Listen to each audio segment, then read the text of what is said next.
once again with Christian Miller taking up that. It's time for the Miller's Edge with New York Giants legend and South Carolina Hall of Famer Corey Miller and his son, four-time SEC champion and two-time national champion Christian Miller. And knocked down again.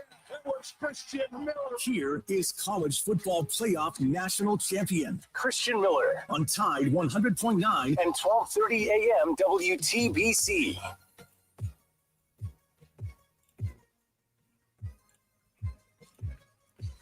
And welcome into this Wednesday edition of the Miller's Edge, Tide 100.9, 1230 WTBC, presented by the Good Feet Store, America's arch support experts. Hope you guys are doing well this morning. Hope you guys are ready to roll. We got plenty to talk about today. We talked a lot yesterday on Talking Tuesday, had several guests lined up. Got to talk with you guys a little bit now.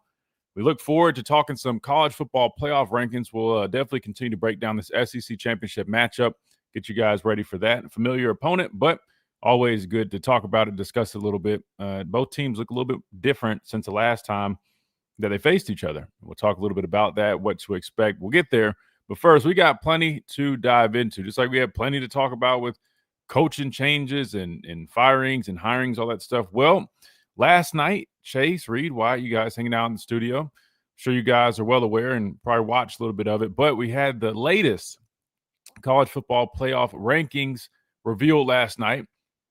I guess I'll say like this. If you're an Alabama fan, really good news. Alabama made the jump. A lot of people anticipated.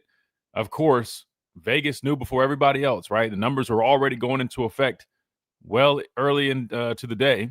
So they already had an idea. Somebody must have a big mouth in that committee. They definitely have one when it comes time to explain the rankings, which make no sense, and we'll get to that here in a little bit. But if you're an Alabama fan, good news. You make the jump ahead of Notre Dame. We'll talk about why that is good news here in a little bit. But I can't help but notice this, guys, and I'll talk about it here in a second. And we'll talk more about it at 11:30 when Gray Robertson, my partner over on the Crimson Tide Sports Network, we host the post-game show for Alabama football. He'll join us at 11:30 and break it all down for us like he's been doing the last couple of weeks. But I can't help but notice, guys, I mean, the inconsistencies with the committee, like while I'm glad they did the right thing, here's the fact of the matter. Alabama should have never been behind Notre Dame, which we know that. But then hearing the reasoning for why they gave Alabama the bump, I'm sorry, but I can understand why a lot of people are now frustrated seeing Alabama move ahead of Notre Dame, right? The way they went about it is their fault. It is completely their fault that people are frustrated now. People are shouting Bama bias, SEC bias, which it looks like that unless you just realize Alabama should have been there already, and they really are just trying to right a wrong that they had from a few weeks ago. That's what it boils down to. But on the outside, looking in, if you're not a SEC fan or not a Bama fan, of course it's going to look like that. And again, I blame that on the committee, who at this point in time, guys, I mean, their explanations for some of their moves, I honestly, I know people always talk about it and throw it out there, but I'm almost just ready to say to hell with it. I agree with you guys. Just bring back the BCS, man. You know, keep it as the playoff system, but just bring back the BCS, because the people on this committee, if they really believe the things that they come on national television and say, they have no business being in that committee. And I hate being that get off my grass guy. I feel like I've been a little bit more of that recently, man. Maybe it's because my dad is not on here. Like maybe I'm just naturally taking on that spirit. But I don't think I'm being that in this situation. I think anybody would agree with me. We're all happy that Alabama moved up, but just hearing them talk about it just makes no sense. And I'll explain a little bit more when we come back here in a second. And then we'll talk more about it with Gray. But like on one hand, I'm happy. On the other hand, I'm like, it just further, I think, solidifies that this committee is, I don't want to be saying, oh, they're flawed, this and that, but I'm losing more and more faith in these guys by the second. I guess that's the best way to put it. So we'll talk about that. Hey, another thing we got to talk about, and I don't know how in depth we'll go. I'm just going to be completely honest with you. But signing day is today. If you guys didn't know, now I don't blame you if you don't know. The only reason you probably would know is if you follow Alabama football and other, football teams on social media. Everybody's posting about it. I forgot. I mean, back when I was, coming out, it was always like February 2nd or February, whatever it was. And now with the early period and everybody pretty much being signed by now, and with the transfer portal and with all this going on, this madness with the playoff rankings, I've lost track of all this recruiting stuff. But we'll talk about it a little bit, at least, surface level, where we, come in at it with rankings and stuff, because I know some of you guys are big onto that. I'll be honest with you. I'm cool on it. I could really care less about. I could not care less about where those rankings come in. I just want good players that are good fits, good athletes that I think are going to be good football players here at the university, regardless of what they're ranked. Which we've gotten to actually look at a couple of these guys back in the spring. I think some of you had some questions about some of them, so I do at least know a handful of them, and I'll name some of those guys that I did get to really look into and tell you who I'm excited about for this recruiting class. But nonetheless, man, anybody that signs with Alabama, like I said, regardless of where they're rated or where they're from, whatever, I'm always going to root for them and always give them a big open welcome to the brotherhood, the B-Side 5 brotherhood. And as me being a former player, I'm always excited to see the new wave of guys, and I just hope and pray that they attack this opportunity that they've been blessed with the same, excitement and, just the intensity that we had, right? That's all I ask for, man. If you're going to put on that crimson jersey, I just hope these guys all have that same level of passion and intensity that we had. Because I know in today's day and age, it's a little bit different with NIL and all that stuff. But from what I've seen, man, we do a good job of recruiting guys that want to be here. It's not so much about the numbers. I mean, yes, that plays a role. We know that. I mean, it's inevitable. However, I will say this, just from all my knowledge of recruiting and stuff and how everything goes on, we're not one of the programs that's just, have an open checkbook out and just giving whatever. So typically, if you see guys, especially highly rated guys, that could go get these bags, probably even bigger bags from other schools, they're choosing to come to Alabama. So I will say that without even knowing these guys personally, I can say in today's day and age with NIL, while we do have a good NIL program, I'm not denying that. I know for a fact that other schools, whether it's Oregon, Ohio State, whoever you want to name, they have bigger NIL budgets than a lot of these players. These top guys could get more money. So the fact that they're choosing to come to Alabama, I respect it, and I welcome you guys here. So shout out to all the young men that are making that life-changing decision, not necessarily the decision because they probably already committed here, but signing that piece of paper known as not NIL, but NLI. Congratulations, man. I hope it's the best decision that you've ever made. Definitely was one of the best decisions that I've ever made, and I'm forever grateful for the opportunity to come play here. So hopefully you guys share that same level of passion and enthusiasm to be able to say that you're a future football player, or now, I guess now official football player for the University of Alabama. That said, we're going to hit a timeout. When we come back, we'll talk a little bit about the college football playoffs here with ourselves. And then at 11:30, we'll do some more with my partner over on the Crimson Tide Sports Network, Gray Robertson, also broadcaster and analyst with SEC Network and more. He covers women's basketball, volleyball, softball. He does it all. You've heard him all over the place, I'm sure. That is Gray Robertson. He'll join us at 11:30. Plus, we'll take you guys' calls. We'll talk with you guys here in the chat. Come hang out with us if you guys want to watch us do the show live. We do it every day, Monday through Friday, 11 to 1 Central Time over on YouTube and Facebook. YouTube at The Miller's Edge, Facebook at Tide 100.9, the official page right there. Come hang out with us. We'd love to have you. Or if you're sticking in with radio or the Tide 100.9 app, which we urge you guys to download, welcome in. We always embrace all of our listeners on all of our platforms here on the Miller's Edge. Tide 100.9, 1230 WTBC, presented by the Good Feet Store. America's arch support experts. Quick timeout. Don't go anywhere. We'll be right back.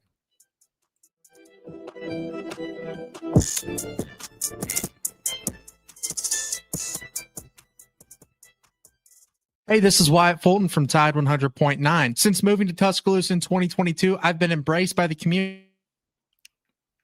Hey, Wyatt. All right. So, guys, who we got? Mike, what's up? Have a chance to beat Georgia 3 times this year. That'd be crazy, man.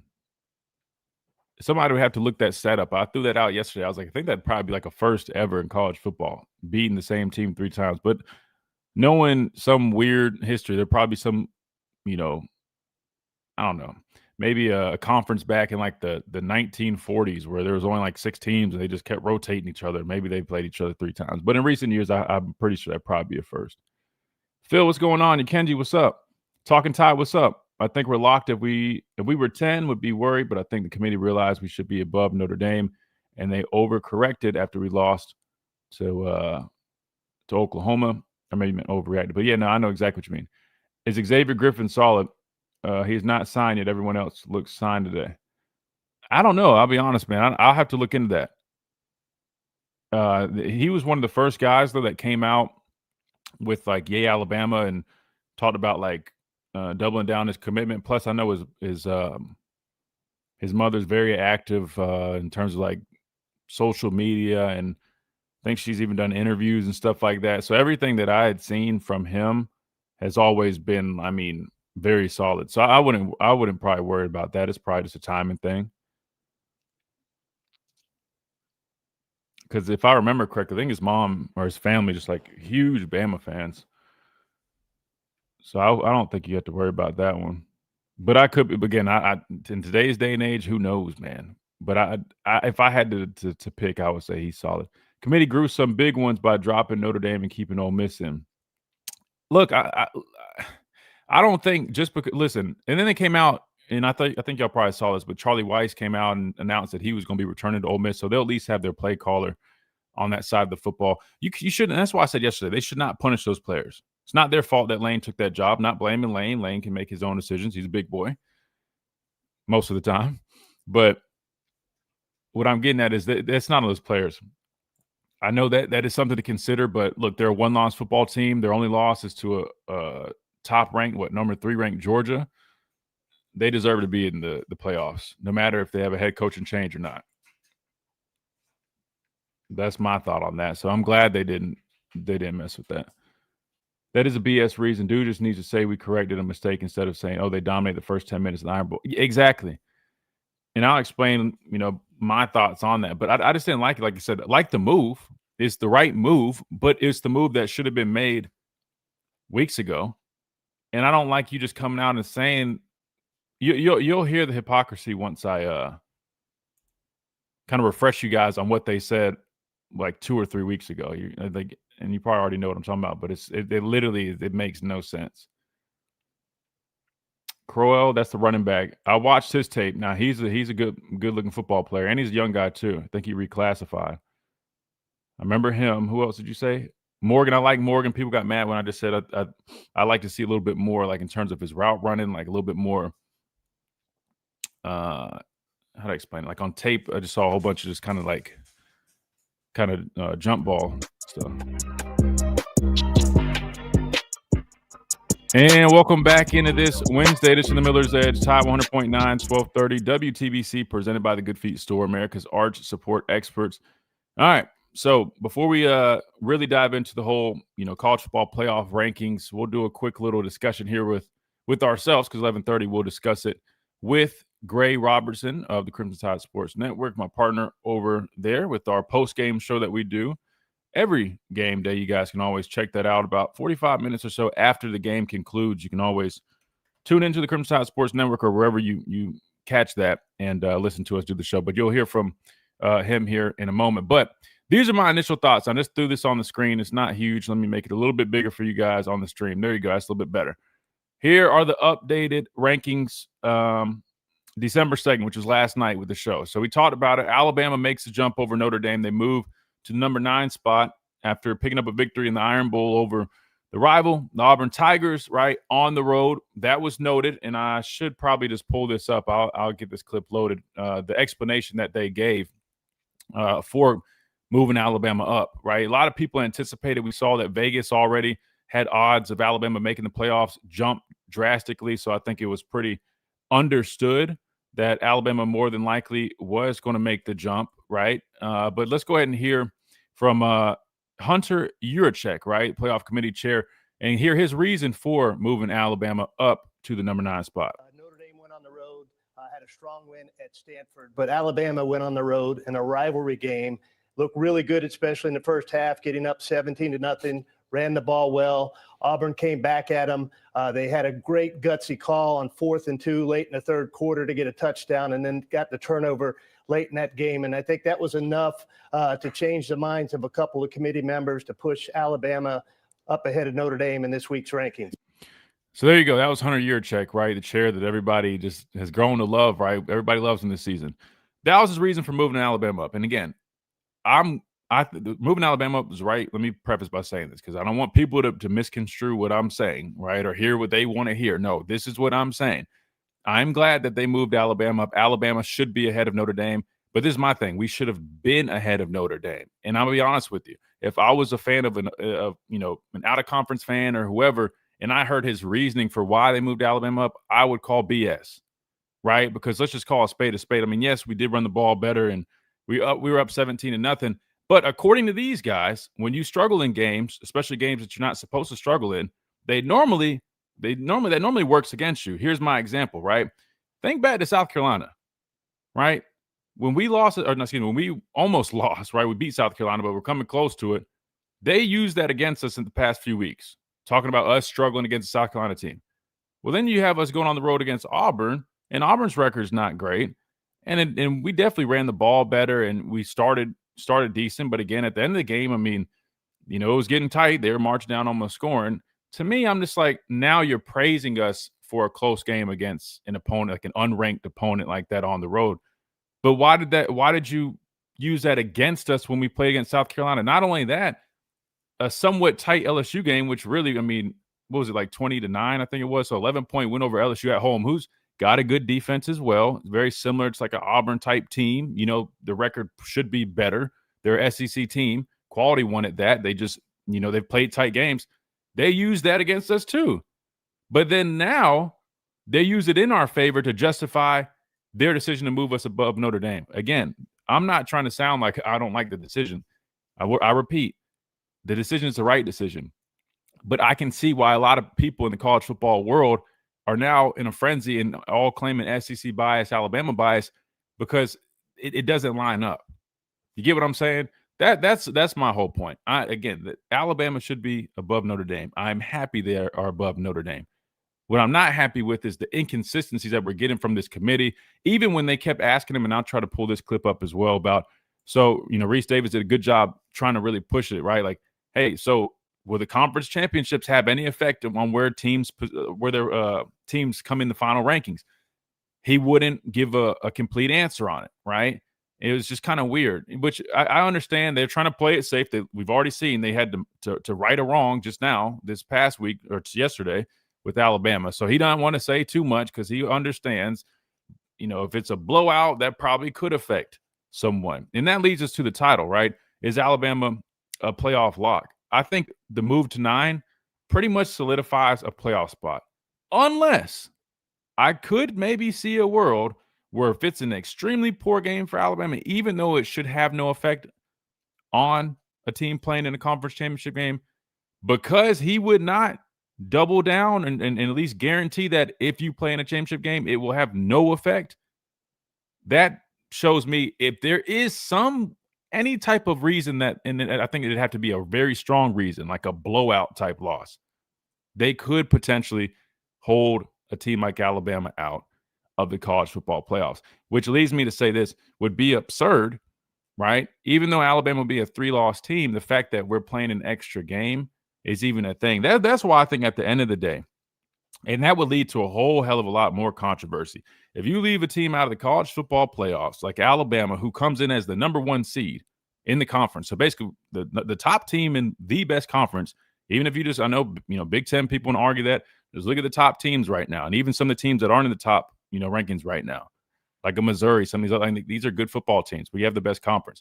If you leave the top seed in that conference out, I could see potentially a world where Greg Sankey and company say, hey, all right, we're packing this up. You think they're just going to cancel the conference championship games? No. But I can guarantee you they would make a stand, like a firm stance with this committee or whatever it is and say, hey, we'll just do our own thing. Because if you punish a team like Alabama for losing this game, which I'm not going to lie, I could see a world, like I just said, if it's a bad loss, I could see them making some type of movement.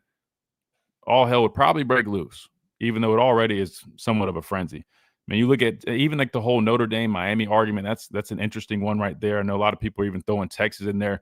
I think the biggest thing for me, we'll hit a timeout right here because we got Gray Robertson coming up, is if I'm being honest with you, I think, and I understand trying to provide opportunities for teams like, these group of 5 teams and whatever, but the fact that there's a chance that 7-5 Duke makes the college football playoffs, so we're talking about an Alabama team playing an SEC championship could potentially, I don't think it happens, but could potentially lose a spot. You got teams sitting there like Miami, Texas, hell, even Vanderbilt, right? Much better football teams than this Duke football team, but because they end up winning the ACC championship, to me, I mean, that's just absurd, man. And I just feel like it's almost kind of a little bit of a charity case. I'm sorry, I hate to say it like that, but I would almost try to just do something separate. Like, let those little teams play each other for like a little bonus spot, like a little play-in game or something like that. But we can't have teams like Texas and Miami and, you know, these bubble teams that are actually good football teams sitting on the curb while a Duke team is in here. I don't like that. We're going to talk a lot more about this with Gray Robertson coming up right here on the Miller's Edge. Tide 100.9, 1230 WTBC. Would love to get y'all's thoughts. 205-342-9904 is the number. Plus, you guys can always join us on the stream. Let us know in the chat. We got a bunch of conversation going on, so we'll talk about that too as well. Coming up right here, Tide 100.9, 1230 WTBC.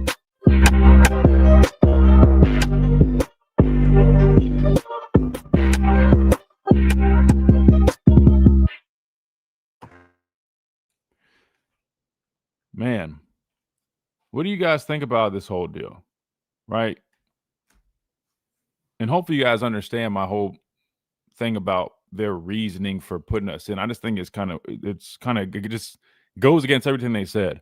The past couple weeks, we were punished for having tight games against South Carolina and LSU, both unranked SEC teams, but good football teams, right? I know the record says otherwise, but you're talking about teams that play a lot of tight games. These aren't teams that are getting blown out in the conference. I mean, look at LSU, even South Carolina. Hell, they dominated Texas A&M in the first half, even though I'd argue Texas A&M probably played some of their worst football of the year.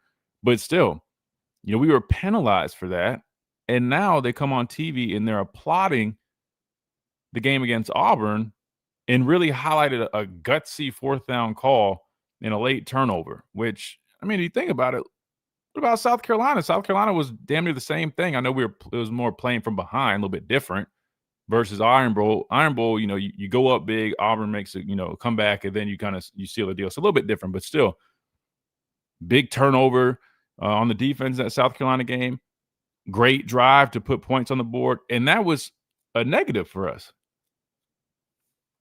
That to me, I'm like, come on, man. Like, y'all are the ones, ticking people off. Do I need to send you Gray's number? Do you guys still have it, Chase? I think you guys have it, but if you don't, let me know. I can send it again.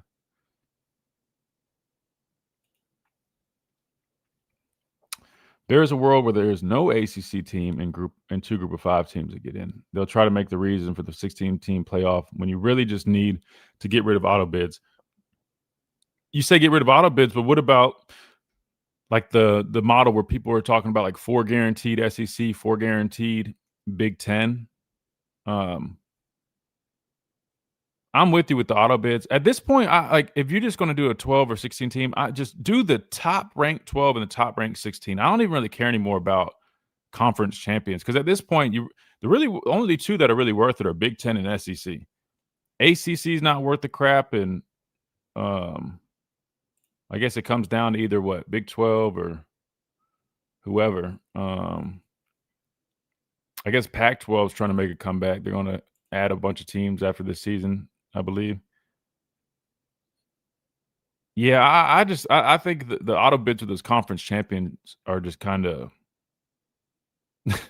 they need Doge. Wow. I don't believe they'll be out personally, but they've set the precedent with the last rank. It makes you think. Yeah, I agree. I don't understand why Georgia's so high versus the Tide. Hold on, let me put the rankings back up. And not only did they keep Ole Miss, and that was the other thing, they moved Ole Miss up.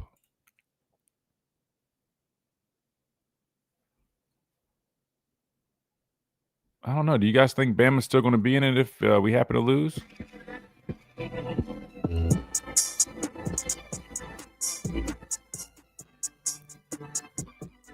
And welcome back into this Wednesday edition of the Miller's Edge. Might as well go with Wacky Wednesday because these playoffs, man, have all types of things wacky in college football. And that's why we're going to be joined now by my partner over on the Crimson Tide Sports Network, Gray Robertson, also SEC analyst and broadcaster, to help us make sense of all this stuff and break everything down. Gray does a good job with it every week on our post-game show, and he's a big college football fan. So we look no further than to Gray Robertson. Gray, welcome in, man. How's your week going? It's been all right, Christian. Good to be back with you and try and, like you said, make sense of the nonsensical. I love some of the things that happened, and it's all like 3 weeks too late, but we'll do our best to parse through it. Yeah, and that's literally what I was saying. It's like I love the move, right? Because that's been the right move the whole time, but I don't love the reasoning, and I'm like, I understand why people on the outside would be frustrated. Let's just dive into it. And since we're talking about it, Alabama, in fact, moved up to number 9 ahead of Notre Dame. Vegas had already been on it. A lot of the numbers coming out indicated that more than likely Alabama was going to make that jump. We saw it come to fruition last night. But then the reasoning, and we just played it, was, I think, the game in the Iron Bowl where Alabama went up 17, Auburn started making the comeback a little bit. They ran the ball better, but the gutsy 4th down and the late turnover, that was enough to seal the deal for, about half of the committee members, some weird excuse like that. So again, I love the move, but then I'm like, what's weird to me is, y'all just penalized us and punished us the past few weeks for South Carolina and LSU being quote unquote tight games, even though those teams are very similar to Auburn. Record doesn't necessarily reflect the talent of those teams. What did you make of that move with Alabama moving to number 9 and then their reasoning for it? Well, the simple explanation is that's not the reasoning. It's so that Alabama's protected for the college football playoff, so that they're not docked for losing in the SEC championship, which I think is the way that this all should have looked. But it looks a lot sketchier when you do it now, as opposed to 2 weeks when I came on your show. Yeah. And they had Tennessee and Missouri in the rankings. Alabama's resume at that point was far and away better than Notre Dame's. It still is, but not quite as much right now. So it would have made a lot more sense to maybe be a little bit more proactive if that was the vision down the line, to make that move back when you had those extra top 25 wins for Alabama on the docket. But I mean, this is purely done so that rightfully a team playing that 13th game doesn't get punished and knocked out of the field if they were to lose said 13th game. And if I'm Notre Dame, I'm really annoyed today because they probably, like, again, everyone probably knew it was coming, and then they probably got lulled into a false sense of, well, surely this week they're not going to do it. And then, like you said, the committee backtracked on most of their analysis of Alabama to put them up a spot just, in case they lose by a touchdown to Georgia on Saturday, they won't be out of the field. Yeah, and that's exactly what it really is. And he can't just come on there and say that, but we all know that's what it was. And to me, I think that's why it kind of just taking the credibility away from this committee. Let me ask you this, Gray. You mentioned maybe a touchdown loss, but you also said that, look, they made that move to protect Alabama because they know, right, you can't leave. Number one, you can't punish a football team for playing a conference championship game. We saw that with SMU last year. You definitely don't expect to see that with a team out of the SEC, let alone the University of Alabama. But let me ask you this, because I did say this earlier. Even though I think they made this move with the intentions of protecting Alabama, I agree 100%. I still, for whatever reason, maybe just because I have trust issues with these guys now, I still can see a world, unfortunately, where, say it's a 2-touchdown loss to Georgia, they find a way to potentially move Alabama back out. And the reason I say that is Reese Davis was kind of pushing at Hunter Yurachek and asking him, hey, does that mean what's set is set and the teams that are playing, they won't be affected? He wasn't budging. He got asked that question maybe 2 times at least, and it sounded like he was kind of leaving the door open for, maybe if something does happen, right, they have that flexibility. Did you also kind of hear that as well, or do you think there is a world where if Alabama loses, again, I don't think this happens at all, but just say for whatever reason, injuries, whatever happens, Alabama somehow loses by 2+ scores, do you think there is a world where Alabama is left off? I think that for that to happen, there would have to be a near perfect storm of everything going wrong, which, fingers crossed that doesn't happen. But I mean, we're talking, it would probably need to be 17+. I think even a 2-touchdown loss, you could negotiate. Like if it's a late touchdown, Georgia just, got a little greedy at the end, want some style points, etc. Alabama would have to look overmatched and get blown out score-wise on the field, and I think you'd also have to have an injury to someone of significance, and the only person I can think of that would be is Ty Simpson. And then I think the committee would open the door to, because we do have that, we've seen that with Florida State, but also you would have to have the specific timing of the injury. Like, it would have to happen probably in the first half, and then Alabama looks lost. So there's a very specific scenario where Alabama could lose significantly and get left out. But honestly, I don't foresee it. Not even necessarily based on the result of the game, but I think it would look even worse if the committee did all this and then suddenly decided, well, now here's how we're going to shift this. And actually, guess what, Miami, you're ahead of Notre Dame now. And, and then you have the BYU piece of it all. Like, it would be epic backtracking if they knocked Alabama out, no matter what happens on Saturday. Well, that's good news. I think that makes a lot of Alabama fans feel pretty confident now, because I'll be honest with you, I still see some fans kind of wondering in the back of their mind, is there some, reason to be concerned a little bit with the outcome of this game? But knowing you, man, Gray, you're the expert when it comes to this. So that makes all of us feel much better here on the Miller's Edge. We're joined by Gray Robertson of the Crimson Tide Sports Network, SEC analyst and broadcasters. Well, hey, Gray, let me ask you mentioned some of those other teams, the BYUs, the Miamis, the Notre Dames. What did you make out of all that stuff? Because there's also a lot of conversations regarding that, especially the Notre Dame, Miami situation, right? Miami, has the head-to-head over them. That's an interesting one. You got BYU that has to play this weekend as well.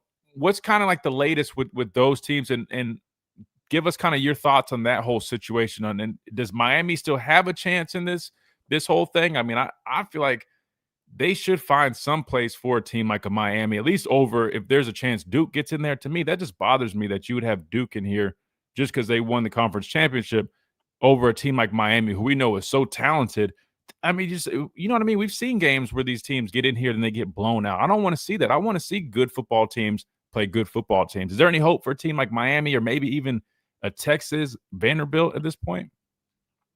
Well, let's get to the cut line. I think basically, considering what the matchups are, who's playing this weekend, and how the math all works out, the cut line is 12. So everyone at 13 and below, unless you're in play for an auto bid, thank you for coming. Texas, Vanderbilt, Utah.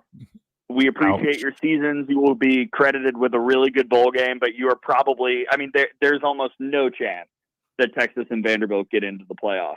I think the Miami piece, there's still an opening. And I again, take it with a grain of salt, because it's a comment from Hunter Yurchek, who I have not necessarily been, I'll put it this way, impressed with in some of his explanations of some of these moves. But he did say last night that head-to-head specifically comes into play when teams are next to each other. Now, I think that's insane. I think head-to-head should matter a lot. Right. No matter where the teams are, it should be factored into the resume, and also when you compare those teams.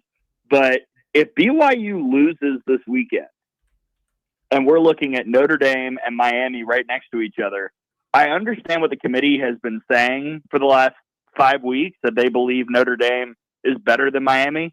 But we also said 2 weeks ago, we believe the committee was saying they thought Notre Dame was better than Alabama. And guess what they just did? So I don't think it's out of the question at all that if Notre Dame and Miami are next to each other in the rankings, it's Miami that gets that large spot. And it's Notre Dame who's left out in the cold. I think that would really, really anger a lot of people.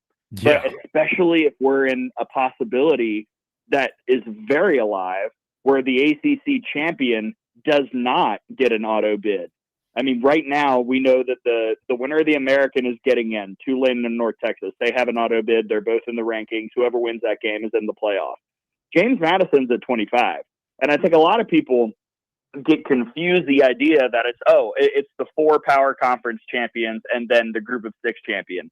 No, it's just the 5 highest rated conference champions. And right now, JMU, if they were to win the Sun Belt at 12-1, almost assuredly would be ahead of the ACC champion at 8-5 Duke. So it could also be a little CYA situation for the committee, to make sure if BYU loses to Texas Tech that the ACC is represented in the college football playoff. But right now, as it sits right now, the ACC would be fully out of this college football playoff. Wow. Let me ask you this, Gray. I mean, do you feel this is the right system that we have in place? I'm sure. Listen, I can probably guess your answer given all the criticism that we've shared. But and if not, I mean, what do you think is the answer? I mean, we had the 4 playoff system that. Look, the Alabama teams that I was on, we pretty much dominated. I ended up playing in 4 straight national championship games, so it treated us pretty well. But obviously, people wanted to see more teams get opportunities, and I wasn't even mad at that. Not just because I was already done playing, but I was like, it'd be cool to get other football teams involved. But people talked about it. Well, people are arguing about 3 and 4. They're just going to argue about 11 and 12, which literally that's exactly what's happening before our eyes. Now they're talking about potentially expanding it to 16 teams. What do you feel like, Gray, would be the right system? Something for me that I think could maybe help, as you mentioned, the James Madisons of the world. Listen, I understand we're trying to get them opportunities, but I almost think just strip away all the complexity to it. Just take the top 12 or the top 16 teams and let them go play football. What about you? What do you think is the right system? That's how I've always felt. Like, just let them go. I've been saying 8. I was a believer in 8 back when we had 4. I was like, if we're going to do a playoff, let's just do 8 teams and let them go. Pick the top 8 teams and let the 8 best go at it, because it is dumb that a ACC tiebreaker scenario where I was listening to a podcast today, Clemson beating Louisville and North Carolina beating Stanford are 2 of the reasons, because of conference winning percentage, that Duke finished like 0.16 ahead of Miami in the conference tiebreaker scenario. And that's why Duke is in the championship game. Wow. And so that's insane. Why are we letting a Duke team that was 1 and 3 in non-conference play go and have a shot at the playoff when the clearly superior team, I don't know any human in America who would pick Duke over Miami. We're letting the clearly superior team not only sit home for the conference championship, but potentially be boxed out of the playoff if the committee decided that Duke should be in, and then JMU would have a field day. But like we're missing the plot by trying to give too many people chances. Football is a game where you are credited for winning. And I don't know why we're trying to give rewards to teams who don't get it done on the field. I mean, a 7-5, 8-5 team should never be considered for the college football playoff. Same as let's go basketball, like a team that's a 7 seed in the conference tournament that runs through and wins and gets the auto bid. They're not suddenly in the mix for a top 2 seed in the NCAA tournament. They're probably going to be seeded 10th, 11th, or something like that. So I don't know why we're trying to open the door for so many teams that aren't capable of winning a national championship just in the sake of fairness. I think when you put down the football and you line everybody up, the meritocracy of this sport wins the day. And we are trying to retroactively decide too many things off the field on a sport where the on-field product typically actually determines who the best team is, probably 99 times out of 100.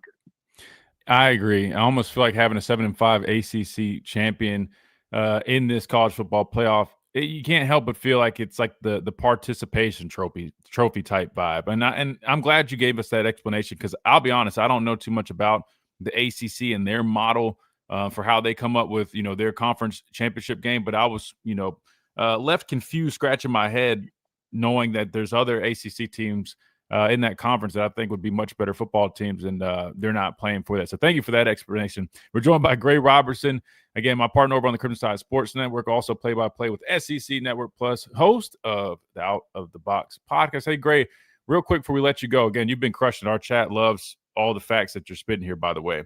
They're letting us know here on the stream. I want to ask you. Good. Sometimes chats don't love me, Christian, so I'm glad, I'm glad they're in on this. Nah, they're loving it, man. They say Gray's preaching, man. Listen, you always got your facts, man. That's why I love getting you to explain all this and break it down, because, I mean, you do such a great job with it, obviously. But let me ask you this, Gray. we've got the SEC championship this weekend. I know you watch a lot of football. Alabama will have a rematch with the Georgia Bulldogs in Atlanta, a matchup that I feel like we see like every other year at least. So very familiar matchup. But this one's interesting. Again, these teams faced each other earlier in the year. Alabama got the dub on the road in Athens. This time around, they'll face in Atlanta, which is kind of like the second home for both of these teams. So I feel like it's still kind of almost a pretty even situation in terms of quote-unquote home field advantage. That said, both teams look a little bit different this time around. Alabama's offense has looked a little bit more sluggish on the back half of the season versus how they did earlier in the year when they played Georgia the first time. And then on the flip side, you got a Georgia football team whose defense wasn't as impressive at the time, who's playing a little bit better now. And the same thing with our defense. Our defense is playing a little bit better as well, actually a lot better. So there's a lot of things that could look different in this matchup for a rematch in the SEC championship game. What's your early, preview or outlook on this SEC championship, Gary? Well, I think it's a big game for Ryan Grubb. And I thought that he did. I mean, we talked about it on the post-game show after the first matchup.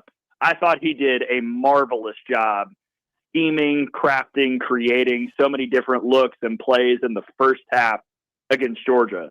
Georgia did some things defensively that shook up Alabama a bit in the second half, and thankfully the Alabama defense and one Kirby Smart decision made sure that Georgia didn't really do much beyond that one touchdown coming out of the locker room.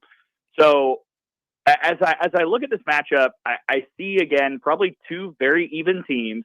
I think the play of the quarterbacks will make a big difference, and frankly, the emotional state of both quarterbacks and the health of both quarterbacks. Gunnar Stockton is he's had some big moments. He looked really bad against Georgia Tech.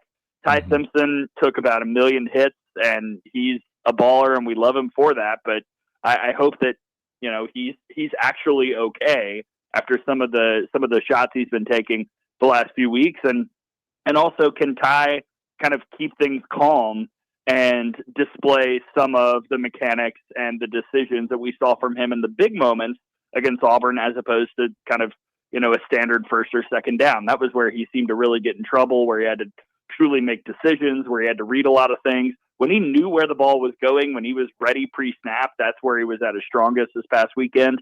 And defensively, it'll probably just be another knockdown dragout that, again, is determined by the health of both sides. I mean, I think a lot of people on both teams are going to be dealing with injuries, and not just, your end-of-the-year stingers, like real injury level, or I should say availability report level stuff that we're all going to be watching out for this week. So, who can stay healthy, who can make decisions in the clutch, and can Alabama's special teams be as good as Georgia's? Because, look, we've talked a lot on the postgame show about some of the special teams woes.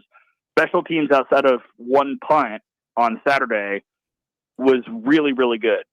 But Georgia's got arguably the best special teams unit in America, and Alabama's got to match that, whether it be flipping the field, making field goals, all that stuff. So all the little things are going to be crucial, and odds are when you throw all that in the pot and spin it up, it'll probably be another very, very exciting, close SEC championship game between Alabama and Georgia that we get to talk about afterwards.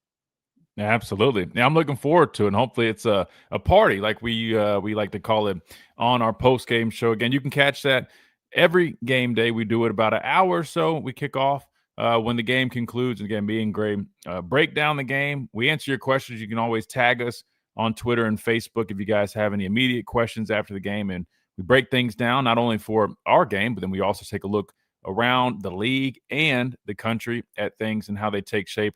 And we'll definitely have plenty to talk about after this SEC championship game, because we know there's a number of other games being played that day, and we'll have to talk about what I guess we anticipate being the final playoff ranking. So make sure you guys tune into that again. Wherever you listen to the Crimson Tide Sports Network, whatever platform you use, you can catch us on there as well. Great, man. I appreciate you joining us, man. I love getting you on here, man. You're a wealth of knowledge, and you break things down so well. Tell everybody how they can keep up with you. I know you're doing some women's basketball. I saw Barker joined you. That was cool to see, which is awesome. Shout out to her, because I know she's doing her thing as well, playing. But what else do you have on schedule maybe this week or coming up? Yeah, first off, shout out to Sarah Ashley. It was her TV debut, and she crushed it. She had such a great rookie year with the Spark in the WNBA, and now they're in their off season. She's getting a chance to do some of the media side, and it was a lot of fun to work with her. I'll be back on women's basketball on Sunday with Nia Butt, who coached at Kentucky. She was an assistant there, head coach at Arizona. She's a lot of fun, so we'll be on that broadcast Sunday. And right now, at Gray_Robertson on the X/Twitter, we've got our Out of the Box softball media days. I know some of y'all are like, wait, what? It's December. Why are you doing softball stuff? But this is our 2-week series where we talk to every head coach in the SEC. We hear about their rosters. The teams love it. The fans of all the teams in the conference love it. So if you're itching for a little softball content as well, go check that out. And wherever they need me, Christian, I mean, you know me, I'll probably show up. So the feed is active. Absolutely, man. Well, yeah, definitely check Gray out on Twitter. You can keep up to date with everything he's got going at Gray_Robertson. Great, man. I appreciate you joining us, man. We'll look forward to a good one this weekend, and hopefully it's a big time party on our post game show on the network. Yes, sir. Thank you, my friend. Absolutely. Always a pleasure. That was Gray Robertson joining us from the Crimson Tide Sports Network, SEC Network Plus. Man, Gray's awesome, man. Love working with him over on our post-game show. He's awesome. So big thanks to him joining us here on our show here, the Miller's Edge. Good deal. We got to hit a timeout. It's the top of the hour break. We're going to hit a couple minutes early to catch up on some timeouts that we missed. And when we come back, we'll keep diving into this whole playoff picture talk. Plus, we'll talk a little bit more about this matchup like we did with Gray just a minute ago. Alabama taking on Georgia in the SEC championship game. Can Kalen DeBoer get his first SEC championship here at Alabama? We'll find out this weekend, but we'll talk about it more right here on the Miller's Edge, Tide 100.9, 1230, WTBC.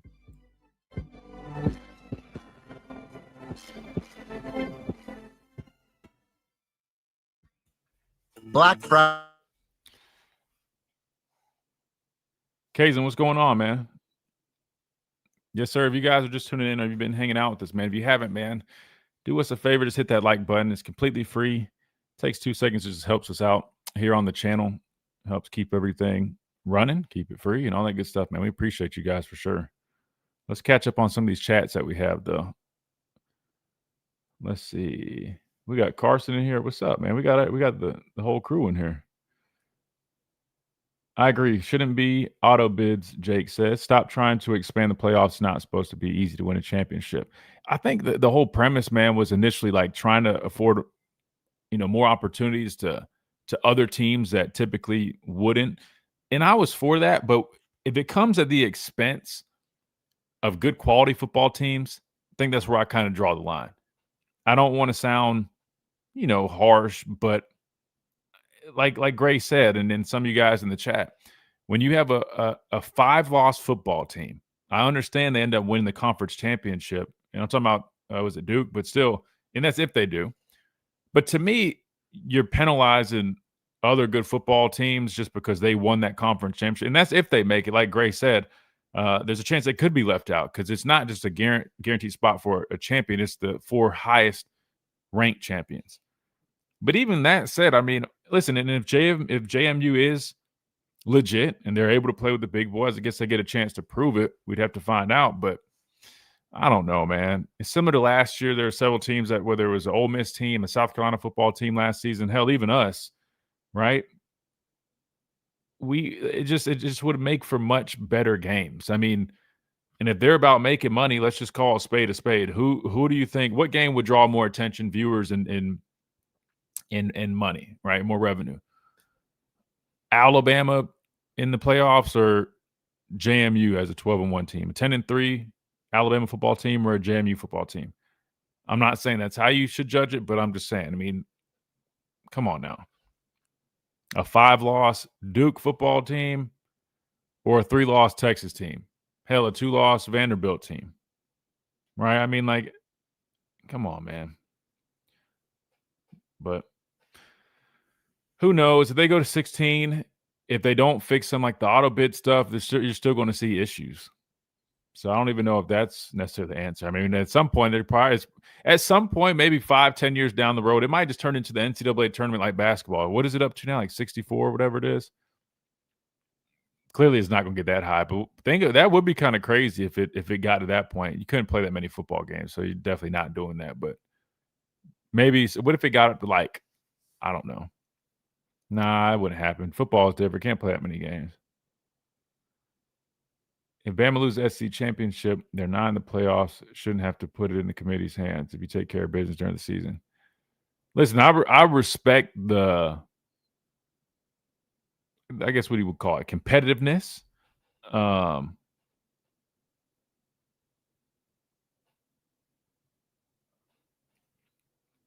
But I think if you set that precedent where you punish teams for playing in the conference championship, that's going to open a whole nother Pandora's box, especially a conference like the SEC. I don't think that happens. But I mean, listen, I come from that mindset. I mean, Coach Saban used to always preach that to us, like, stop, don't worry or whine about, anything that we did or didn't do. At the end of the day, control what you control, and as long as you take care of business, it'll work out the way it's supposed to. And I mean, he always was right with that, right? I mean, even when we lost to Auburn in 2017 in the final game, I mean, that literally was his message. We can't cry about it now. We lost the game. It is what it is. We did that to ourselves. We put it in their hands. And if we took care of business, we wouldn't be in that position. But I think this is a little bit different because the conference championship game, it's kind of like we're playing an extra game. If the field was set, you can see it on the screen. I mean, this is what the playoffs would be if there were no conference championship games. So that would just lead to the whole argument. Well, Alabama might as well sit out if you're risking, missing the playoffs by playing. Gray just shot me a text, by the way, guys. He said, forgot to mention that an Alabama win gives them a bye. Probably 3, maybe 4, depending on if/how Texas Tech wins. So that was something Gray said he forgot to mention, which is a good point. Some people disagree, though. What's interesting is some people actually don't feel like Alabama would be guaranteed a bye. At least that's what I saw. I don't know exactly, but I would probably lean towards taking Gray's word on it, which I think will make sense. Let's look at it right now. I mean, if Alabama wins, right, because remember they changed it. Before it was conference champions automatically were the top 4 seeds, which I'm glad they changed that this year. So that's not the case this year, right? So that wouldn't – last year, yes, if Alabama won, is 100% Alabama would get the bye. But now they'd have to be 1 through 4. Would beating Georgia, the number 3 ranked team in the SEC championship game, give them enough to be a top 4 team? So that means they would have to jump Oklahoma, A&M, Ole Miss, and Oregon. I mean, I could definitely see 4. And you got to remember, too, that Ohio State, Indiana will play. And then, like Gray said, he mentioned Texas Tech, seeing how that goes. It's a good point, though. You can't use that logic for Alabama if you can't look at the history of the Iron Bowl, which is a big no-no since they're supposed to be using only this season as their measuring stick. Huh. I can see BYU losing. Miami would go to 11 and be directly below Notre Dame if there are 2 G5 schools in the likelihood that no ACC team is in. I think they could put Miami in. Fair. Football playoff national champion Christian Miller on Tide 100.9 and 12:30 a.m. WTBC.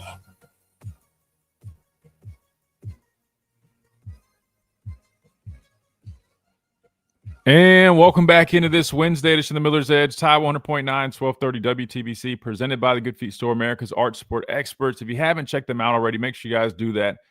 Good Feet, the Good Feet Store, located here in Tuscaloosa, Midtown Village, or you can always go to their website, goodfeet.com, schedule an appointment, find the nearest location to you. But they are responsible for those premium art supports designed to eliminate and alleviate all types of pain, foot pain, knee pain, back pain, you name it. If you're dealing with something, man, I urge you guys, go check them out. Just try before you buy, nothing to lose.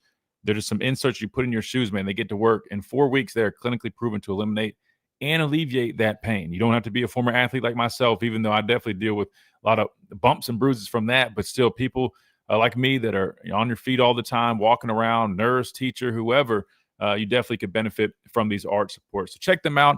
Again, that is the Good Feet store, goodfeet.com. Just type in your zip code to find the nearest location to you. They're nationwide. I know we got listeners from literally all over the country, so make sure you guys find the nearest location to you. Again, that is the Good Feet store, improving the quality of people's lives 2 feet at a time. First hour, man, we talked a whole bunch about the playoffs, and I definitely still want to do that if you guys are still having some questions, comments, and concerns. And I'm sure you do, because there's a lot to dive into. And we just did that with Gray Robertson. Big thanks to him joining us again. Gray's my partner over on the Crimson Tide Sports Network. He's also broadcaster, does play-by-play stuff with SEC Network Plus. So make sure you guys keep up with him at Gray_Robertson on X.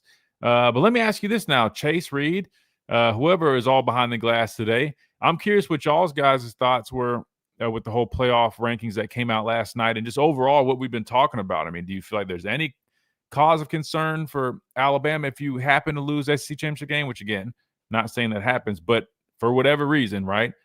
Just kind of where's y'all's head at when it comes to all this madness going on? Well, Christian, when I was watching it live yesterday, I was kind of surprised. Kind of like Gray was saying, though, like several weeks back, it would have been the more comfortable and more reasonable time for Bama to kind of hop Notre Dame, and because, like you said, the strength of schedule and just was so much stronger, and especially after the loss to Oklahoma, I still think it is stronger than Notre Dame's, but it like the reasoning for why they did it, kind of like y'all were talking about, just quite didn't make a lot of sense to me. But I mean, hey, I'm not complaining at all. But I will say, I think win or lose, I think Bama should be in. Just realistically, kind of like I've just been saying all week, if there's no conference championship game played, Alabama leads the SEC, the top team in the best conference. I just think that's the bottom line. No, 100%. And I'm glad you and Gray had mentioned that. You're right. I mean, unfortunately with the updated rankings, I guess our wins, right, lost a couple of those ranked wins. It's a little bit different now, that was one thing I forgot to mention that makes their argument even more confusing. But again, we're not complaining over here. As an Alabama fan, I think anybody's happy with the fact that, hey, we jumped Notre Dame, and that does feel like a solidified spot in the college football playoffs, which is going to be interesting. But at the end of the day, man, I'm one of these people. Maybe I'm one of the few. I know everybody's looking ahead to that, but I still value these SEC championships. You know what I mean? Like, to me, I don't think people, and maybe I'm wrong about this, but I feel like people have kind of forgotten like the significance of being crowned an SEC champion. I mean, like you guys know me. I got on my desk right here. I got all my rings right here, and I'll always proudly show them to you guys. But literally, half of these rings. Well, let's see, 1, 2, 3, 4 of these rings, and there is a total of 8. Yeah, I guess 9 with the little Under Armour one that I have added in here. Half of these rings are SEC championship rings. So I wouldn't be able to flex and brag about this whole, jewelry box of rings if it wasn't for the SEC championship game. So maybe that's why I feel so strongly about it. And even the experience itself, I always tell people, like, I hate that we're in a space now because of the playoff system. There's I feel like it's almost diminished the value of SEC championship, not just SEC championship, but really all conference champions. And just so much attention on the national championship picture, the playoff picture. I mean, being an SEC champion, especially, that is a huge accomplishment. I don't think people understand. Like, really just think about it. We talk about the gauntlet of the schedule we went through, going through all those games. Imagine being crowned. I know we're going in as the number 1 seed. That's great. But winning it and having that, little quick ceremony post-game and stuff, and then think about, and I don't know if maybe you guys haven't been able to see this, but over at Malmore, like the complex, I mean, we have a whole bunch of presentations. There's a whole SEC championship wall. In the indoor, you've got not only the number of national championships, but the number of SEC champions. So it's a big deal. And I feel like sometimes we forget about that with all the attention on everything else with the playoffs and whatnot. But I'm excited about this matchup. I think it's a great opportunity. I know I think we talked about this stat, but if you guys haven't seen it, through 2 years, Coach DeBoer and Coach Saban are like neck and neck. They're tied with their record. And I want to say Coach Saban was able to win in his second year that championship. And so now Coach DeBoer has an opportunity to do that. And we're going to talk a little bit more about that this hour, because it's going to be an interesting matchup. Gray, hinted at it. There's a lot of injuries, not only for us, but for them too. I know one notable for them is, their center is banged up just like ours. That could be something to pay attention to. We talk about the battle of the trenches. I know Slade talked about the battle of the trenches and that being a big deal, right? And so that's something to look at. But then on our side, we also have some injuries too. Parker Brailsford, I don't know if you guys paid attention to it, but in the Iron Bowl, the first half he was in there, he was playing, and you could tell he definitely was banged up. But as the course of the game went on, you could tell it really started weighing on him. They ended up making the switch. And I got to say, man, the good news is if you're Alabama, I don't know a whole bunch about Georgia's backup center. I had to do some more research or go watch some more tape and find out more about him. But what I do know and what I do feel comfortable about is that Geno Vandermark, I mean, you talk about a guy that's being, so useful, and they knew this, and that's why he was so important and talked about early on, during camp and going into the season. I mean, the guy can play pretty much all across the offensive line. We've seen him play left guard, right guard, and now he's getting some snaps at center, literally.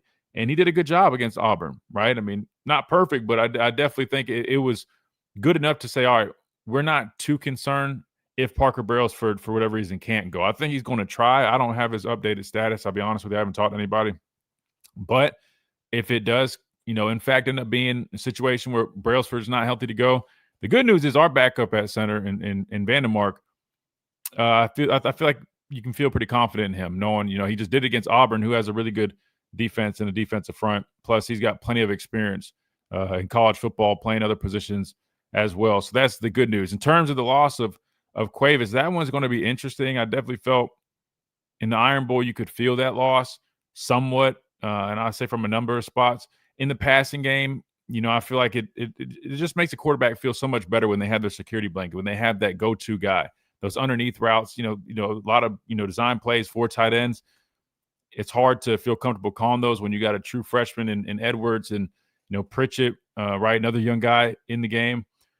But I also felt like you noticed the loss with certain little things. If you go and watch the tape, I mean, there's a couple of times, Edwards is struggling a little bit when it comes to blocking, and that's expected, a true freshman tight end. But I'm just curious if that could end up being something in this game. The good news is Bernard, I think, is healthy. He didn't look 100% healthy to me in the Iron Bowl either, but he walked away from it clean, and hopefully he's still on his way and getting better. But really, most of the injuries for us really come on the offensive side of the football, unless I'm forgetting something. But I feel like we're relatively healthy, knock on wood, on defense. The only one I can really think of off the top of my head, and y'all correct me if I'm wrong, but I think Deshaun Jones, he's got that club, I think maybe like a broken hand or something, which they've been playing Red Morgan at Husky anyway, so that's not a huge deal there. Outside of that, I think everybody's solid. Matter of fact, we're getting guys back. Quay Russaw was back in the Iron Bowl, and I thought he looked solid. Again, you just watch him play. You might not notice some, huge impact on the stat sheet just yet with him coming back, but if you turn on the tape, just having his physical presence is a big deal.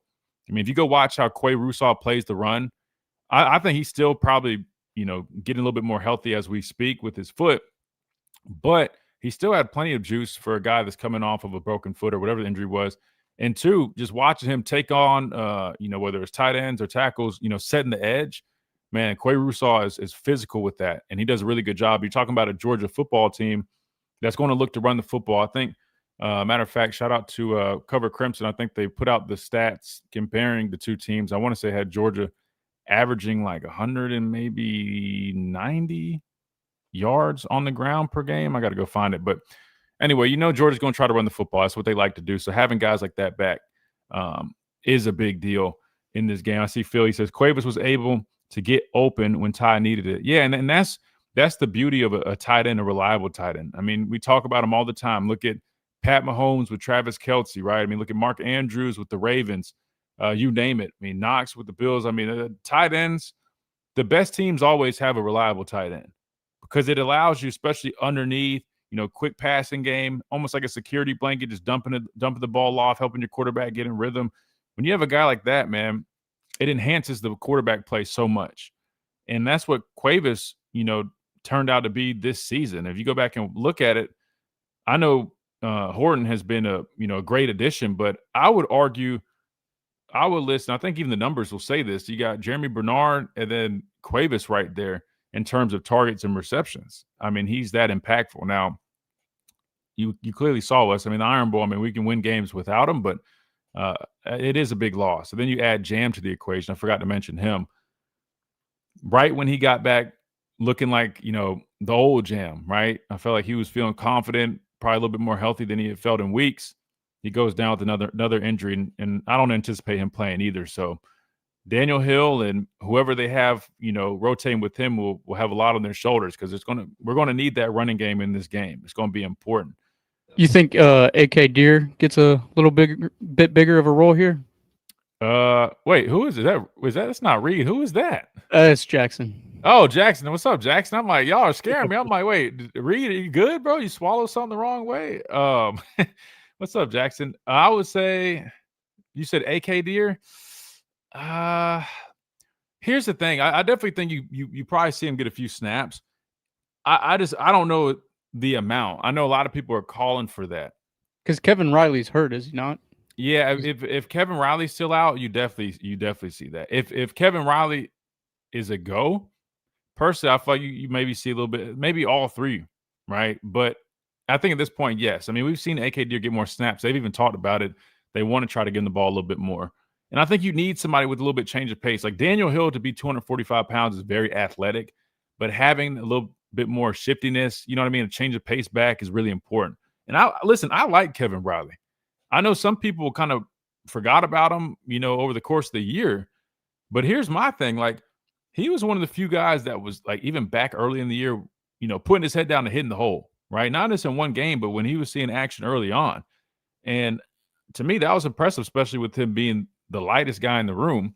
He just kind of got, passed up by some of the other guys. But, yeah, I think I don't know if he's still banged up. I have to wait to see, I guess, the official injury report. But, yeah, I do anticipate seeing a little bit more of AK Deer, and hopefully he can have that impact that everybody is hoping and expecting. Because, I mean, this could be an opportunity for him. I mean, he could step up in this game with the injuries that we have and, run off with, I guess into the playoffs as that guy, you know what I mean? And then put himself in a really good position moving forward. I mean, if you look at the position going into next year, everybody's looking at Crowell and the guys we're signing now, but Daniel Hill will be back. Kevin Riley will be back. You got AK Deer. I guess really the main one leaving would be Jam, but then also Dre Washington, the transfer from Louisiana. So it's going to be interesting, man. I just hope he's ready for pass pro, because I'm going to tell you this right now. I mean, Georgia up front, their guys aren't really like the best at getting to the quarterback, but they do bring a lot of pressure, whether it's from the backers, from the safeties. So whoever is in at running back, I hope they got their chin straps tightened up and they're ready to pass pro, because that has been an issue for us, the backs and pass pro. And if you're talking about a younger guy in there, normally that's an area that they tend to struggle with. And best believe Georgia would look to try to maybe exploit that if they can. So hopefully if he does get opportunities, he's ready for that. Not just to run the football great, which, that's everybody loves that out of a running back, but you got to have a guy that's willing to protect and put his head in there when those guys are running at you. CJ Allen and Raylan Wilson, they'll be sending them all, I would assume, all game.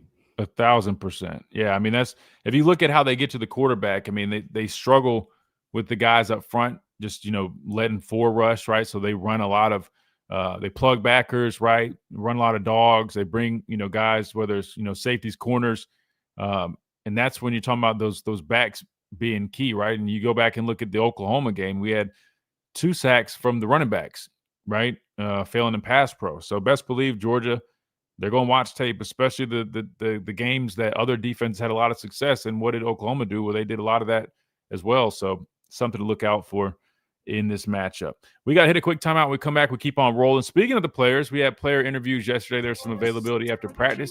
We'll get to those. We'll play some of those, hear from some of the guys, see where their head's at this week as they head into this SEC championship matchup. Plus, we're open on the phone lines, 205-342-9904. If anybody wants to jump on here and talk some ball, we'd love to have you right here on the Miller's Edge, Tide 100.9, 1230, WTBC.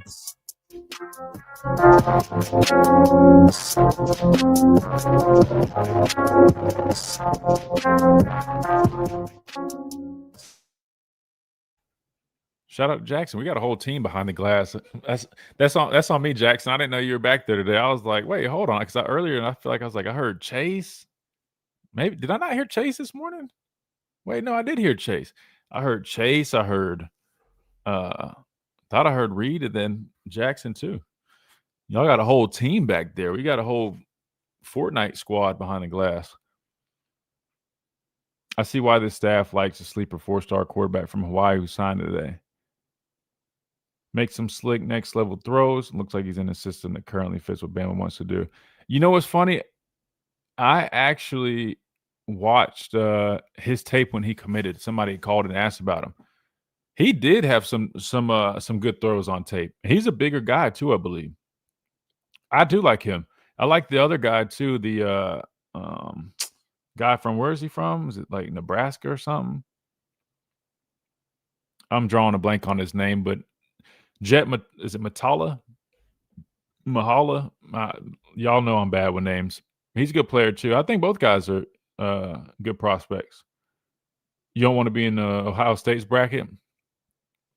Hey, man, you got to do what you got to do, man. You got to take care of business.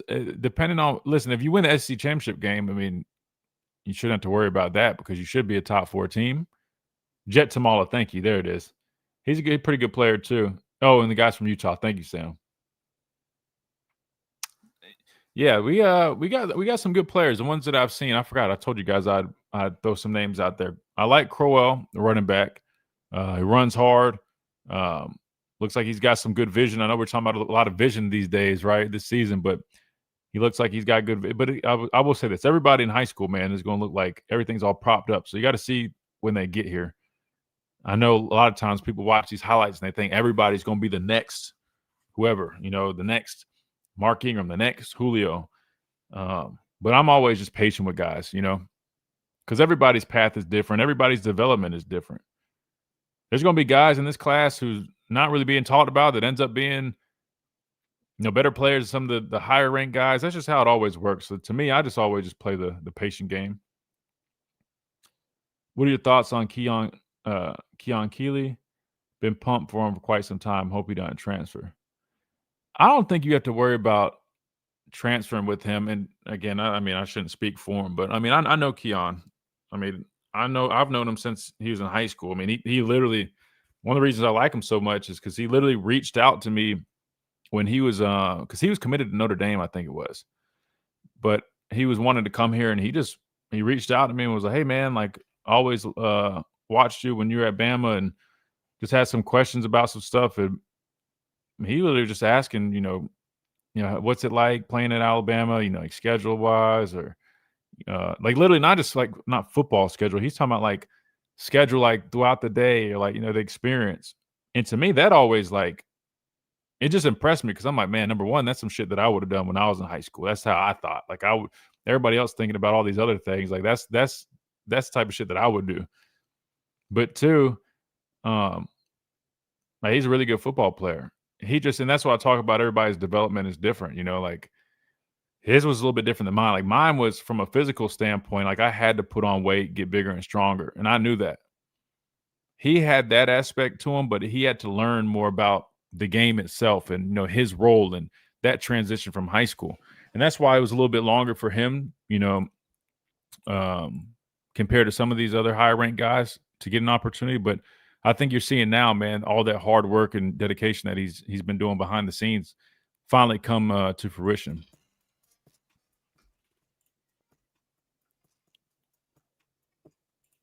And welcome back into this Wednesday edition of the Miller's Edge. Tide 100.9, 1230.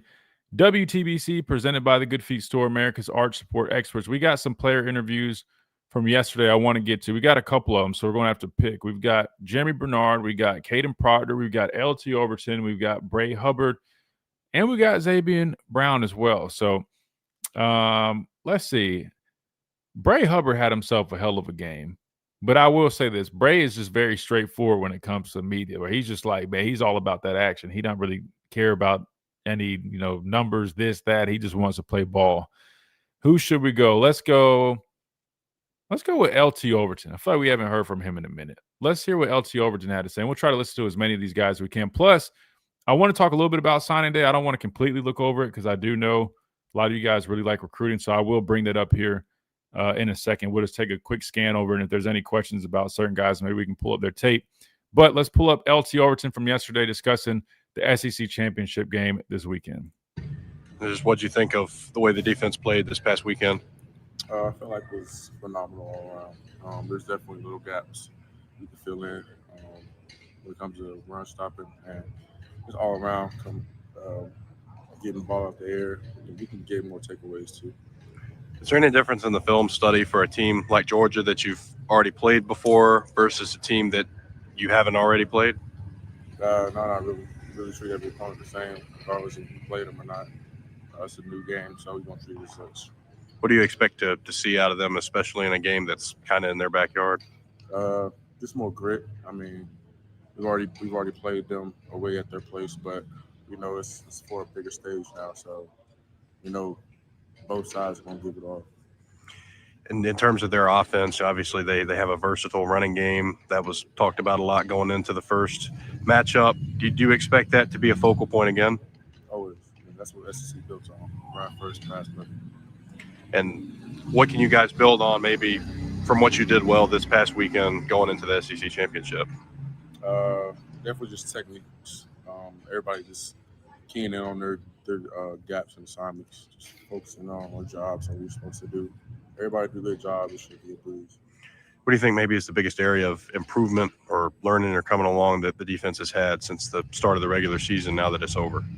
I say definitely trying to get takeaways and just learning about like possessions and stuff, focusing on down and distances, what drives matter the most, and how we're going to get the offensive ball back on the focus. What about for you individually? I mean, honestly, like I'm a known run stopper at this point, but pass rush could always improve. When you have a quarterback like Gunnar Stockton, and like I mentioned, the running game and everything else, does it excite you to play a quarterback like that, knowing that he can do multiple different things? Always. More the merrier. Georgia seems like they've gotten better running the ball the last time you faced them. Do you feel that same way? Yeah, break down film. I mean, every team is getting better as long as they play every game. Do you feel like you guys have gotten better the last time you guys played them? Oh, yeah, for sure. Not just offensively, but defensively too.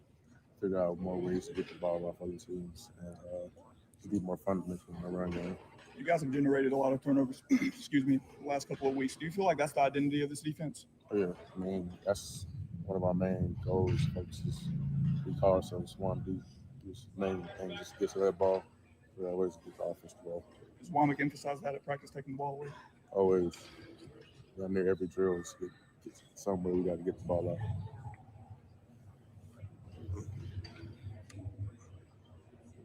What have you seen out of Gunnar Stockton since the last time you guys played him? Just more versatile.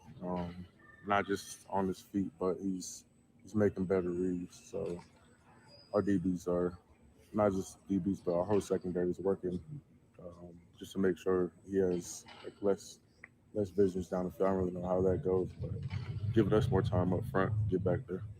Bray Hubbard's emerged as a leader for this defense, especially since the Florida State game. Do you feel like he's improved drastically throughout the season? And it feels like every time he talks, people listen. Oh, yeah, without a doubt. I mean, Braylon Brace have been a leader on the defense.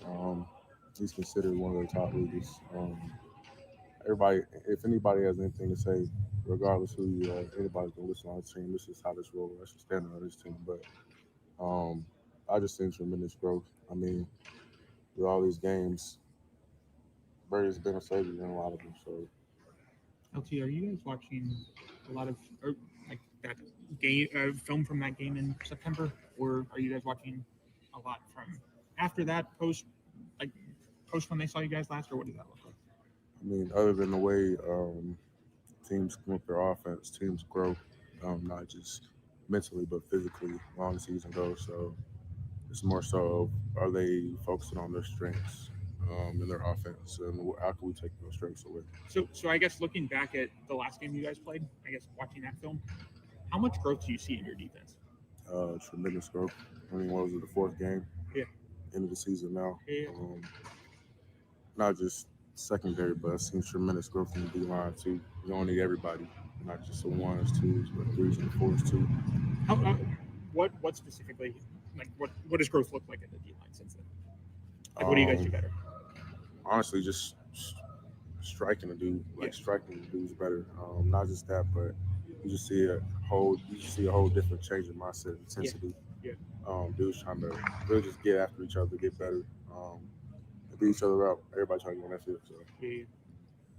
sorry if you've been asked this already, but Georgia had a pretty effective day running the ball last time you guys matched up. Just are you guys keying in on that, or is that something that you're not really? Maybe that's an outlier situation because you guys have had a really good defense, top 10 unit all season long. Yeah, I mean, SEC built off the run, so we know that's something they've focused on when we played them the first time. But that's every team we play. You got to be able to establish a run before you get that pass off. You can't get that run off. What are you going to do? Change that then. But we know that's one of their main trajectories and how they run their offense. At the end of the day, this boils down to what's doing our job. Last time you guys played Georgia, Tim wasn't at 100%. He was coming off the injury in fall camp, leading up to Florida State there. He's obviously back again. He's been back all season long. He'll play in this matchup, obviously. Just what does it mean to have him being able to go for this matchup against Georgia? Just a force. I mean, you have a dude like CK in the middle. You know what I'm saying? Guys flying out my way. So just having him in there, knowing that presence, him and James Smith in there, makes my job easier.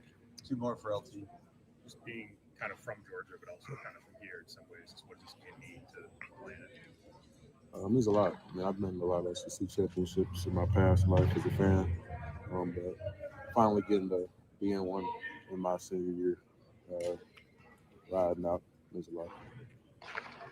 Where do you think you guys stand in the playoff picture? I think we're the best team in the country, regardless of what conference or anybody has to say.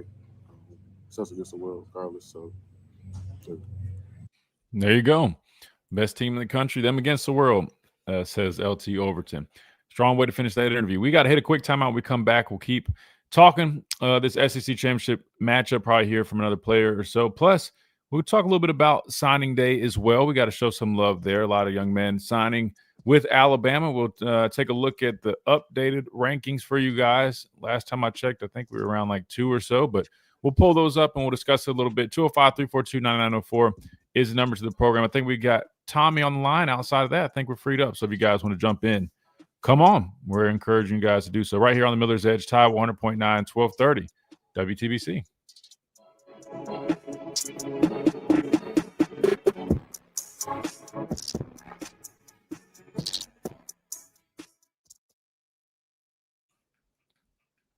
Xavier Griffin just signed. Yeah, I think somebody asked about that earlier, and that's what I was saying.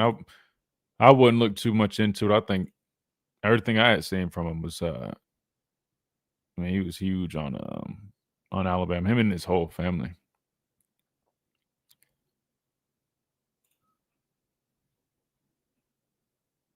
Our friends over at Cover Crimson just shared this. Looks like Alabama right now, or excuse me, Georgia is a 2.5-point favorite in the matchup this weekend. So something interesting to see. Which, I mean, I think it makes sense. I mean, you got number 3 team playing number 9 team. I'm pretty sure majority of the time the higher ranked team is going to be the favorite, right? Let me try to pull up. What site would y'all recommend for this whole recruiting stuff for rankings? Who do y'all think On3 is best? Because there's so many different ones. Who should we go off of? Because On3 has us as number 6 ranked class. On3, Jake says. Bama has to beat GA. No 3-loss teams get in. I don't know. Maybe you're just joining us. If you are, you'll hear us. We had a whole conversation with Gray Robertson, who I do a post-game show on the network with, but he had a lot of comments on that. So if you haven't heard that part, definitely check that out to him. Now, again, I'm not saying he's the chair of the committee, and not only him, but a lot of people feel strongly that even if Alabama does lose, they don't get it, even as a 3-loss team, especially with them moving to 9. But we'd have to see. We'd honestly have to see. I think in past years, it felt like that for sure. Like, a 3-loss team, probably not making it. But with Alabama being like the top seed in the conference going into this game, and then knowing that right now they're in it, I think it would be really difficult. And I'm not saying you're wrong. I promise. I'm not saying you're wrong. because I don't think anybody knows. But I think it would be really difficult for the committee to leave Alabama out for playing in a conference championship game. Chris says, yeah, if we lose, do you think we are worthy of the playoff? Like my personal take, let me put up the top teams again. Because you guys heard my philosophy. My philosophy is I just want the best football teams in there. Do I think Alabama, even if they lose to Georgia in the SEC championship game, is a top 12, even though it's really like top 10 because you got the other two slots? I do. I look at it, Ohio State, Indiana, Georgia, I mean, without a doubt, they deserve spots. They're locks. Texas Tech, damn good defense. I know they're doing some really good stuff this year. I mean, one could argue, I mean, their strength of schedule, I don't know where it ranks, but I mean, I don't think it's necessarily crazy, but I think they at least deserve a spot. For now, at least. I guess we'll have to see when they play this weekend, but maybe that will change a little. They're still going to have a spot. Don't get me wrong, but I'm saying in terms of like, are they legit? I guess this is what I'm getting at. I think they are a good football team. Let's move on. We can circle back to that. Oregon, good team. Ole Miss, good team. A&M, Oklahoma. I mean, I think Alabama fits. Personally, where do I feel like Alabama fits like in that whole thing? I think Alabama ranks, not just in terms of like, I'm not talking about resume right now. I'm talking about eye test and just going off of like my experience playing the game and like what my eyes see. Without a doubt, Alabama is up there in the realms of all those teams we just mentioned. So yes, even if we do, you guys know once we get later in the show, man, my brain starts kind of getting tired, man. Even if we do happen to lose to Georgia, I do without a doubt think we are worthy of a spot. If we're talking about the best teams, yes, I don't think a loss to Georgia in the conference championship game defines that. And here's why. The first loss, I'm not excusing it, but it came in week % less than brand against a team that there was hardly, and you couldn't really watch any tape because they had a whole new coordinator. I think both new coordinators, like 10 new guys out of 11 on offense that were from the portal. I mean, it was a tough game to prep for. Then just look how we played. We showed up very uncharacteristic.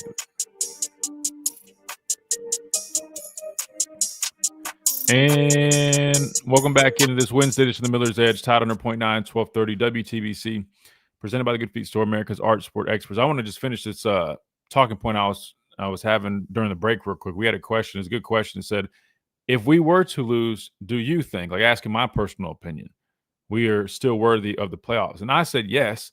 I don't think a loss to Georgia in the SEC championship game for me would define if we're worthy or not. And I was just explaining, like, to me, I rather go off of like I respect and I totally think this matters too. Strength of schedule, wins, losses. I think all that criteria matters. But as a former player, like to me, I just want the best teams playing the best teams. And if you ask me, regardless of the outcome of the SEC championship game, is Alabama one of the top 12, even though I know it's really like top 10 because the outliers and the other bids. But does Alabama still fall in that category? I absolutely think so. I mean, because the way I sum it up is, from what I've seen, earlier on the year, Alabama showed what we're capable of offensively. And just because we've sputtered a little bit the last few games, that doesn't mean we can't replicate or recreate what we had done offensively early on. And now we have a defense to go with that, right? Early on in the year, if you think about it, it's kind of funny. We kind of like flipped. Early on, it felt like we had one of the – because I remember talking about that. Speaking of Gray, me and Gray sat on our post-game show on the Crimson Tide Sports Network. And we talked about, after some of those early games, I mean, we had one of the most impressive offenses in the country. The running game was a little, inconsistent, yes. But the fact that we were having those extensions to the running game, utilizing Jeremy Bernard in a number of ways, Isaiah Horton was coming along. He had the big performance at Missouri, right? Or he had, a lot of, big plays there. Sierra Brooks. I mean, our passing game was much more consistent then. But our defense, we were playing good. It was a little deceptively good, but we were giving up some explosives. Talk about the Georgia game, gave up a lot on the ground there.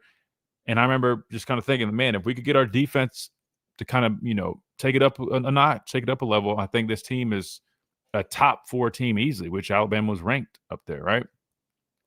But then the offense started to kind of stall, get a little sluggish, right? Kind of like we're kind of not sputtering a little bit because, again, we're not playing terrible, but you get what I'm saying. It's like something like our engine's not running the way it should. Then our defense, though, has been damn near lights out the last 4 or 5 games, right? I mean, don't get confused by the numbers against Auburn. I mean, you take away some of those explosives, I mean, the numbers look a lot different. That said, Alabama still is a top team regardless of the outcome of the SEC championship game. So that's my personal take, because that was the question. For me personally, yes, I still feel like Alabama is definitely deserving of that spot. Oklahoma, who's right there in front of us. Look, Oklahoma is a really good football team, hence why I talked them up, their defense, especially before we played them. But if I'm being completely honest with you, they're not a better team than Alabama. I thought they had a really good defense. I thought the matchup with, Brent Venables and that defense versus our offense on how we had been playing as of recent was definitely, somewhat of a concern, and ended up being the case, right? We had all those turnovers, which they contributed to. But that said, they don't have an offense that to me is really capable like ours. We have a capable offense. They're just not firing on all cylinders right now. And I would argue that if we run that game back with those guys, say you ran 5 games, we're going to win at least 3 out of the 5, at least. Personally, that's my take. So, that's just kind of how I look. I go off the eye test, and that's what my eyes tell me, that if Alabama can clean up some of these little miscues and things and get back to how we played early on in the year, we without a doubt still are a top team, barring, something like Gray mentioned, some injury or something that happens, and there might be some consideration there like Gray mentioned. But we're not going to speak that. I got a wooden desk right here. 205-342-9904 is the number. We're going to get back to reading some more chats. But first, let's go to the phone lines. We got Tommy waiting, and plus I'll go ahead and pull up these rankings, by the way. That way you guys can see some of this recruiting stuff while we talk to Tommy. Tommy, welcome in. Hey, man. How are you, Kristen? I'm good. Tommy, how are you? Can't complain. Sitting by the fire, roasting my little toesies. Yeah. It's a little early for that. The sun came back out today, though. Well, I know. But still not enough. My bones get cold. And, I'm lazy. I like hot chocolate sitting by the fire. So see me, okay? I'm lazy. I don't blame you one bit. All right.